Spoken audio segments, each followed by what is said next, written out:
Vikram. So உலகத்திலேயே தாடி வச்சிருந்தா ராணுவத்துல இருந்து தூக்கிடுறோம் அப்படின்னு சொல்லப்படுகிற ஒரு நாடை பார்த்துக்கோங்க. எந்த நாடு அப்படின்னா தெற்கு ஆசியாவில் இருக்கக்கூடிய ஒரு ஆப்கானிஸ்தான் அப்படின்னு சொல்லப்படுகிற ஒரு கண்ட்ரி. அந்த கண்ட்ரில கடந்த 2021 இருந்து தாலிபான்களினுடைய ஆட்சியானது நடைபெற்று கொண்டே வருது.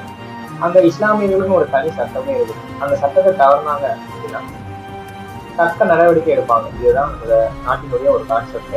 ஒரு 13,000 பேர் என்ன பண்ணியிருக்காங்க அப்படின்னா அந்த நாட்டினுடைய சட்டத்திற்கு முரண்பாடான சில விஷயங்களை செய்திருக்காங்க. அவங்க மேல நடவடிக்கை அந்த கவர்மெண்ட் எடுக்கிறது. அது ஆயிரக்கணக்கான பேர் என்ன பண்ணியிருக்காங்க, சீரிய அந்த சட்டத்துக்கு எதிராக போய் விற்பனை செஞ்சிருக்காங்க. அவங்களே கைது பண்ணி உள்ள வச்சாங்க. இது தாடி இருந்தா மட்டும்தான் ராணுவத்துல நீங்க இருக்கணும் அப்படின்னு சொல்லிட்டு தாடிய இல்லாம இருக்கிற ஒரு 241 ராணுவ வீரர்களை என்ன பண்ணிருக்காங்க அந்த கவர்மெண்ட் அப்படின்னா பணியிடம் நீக்கம் பண்ணியிருக்காங்க.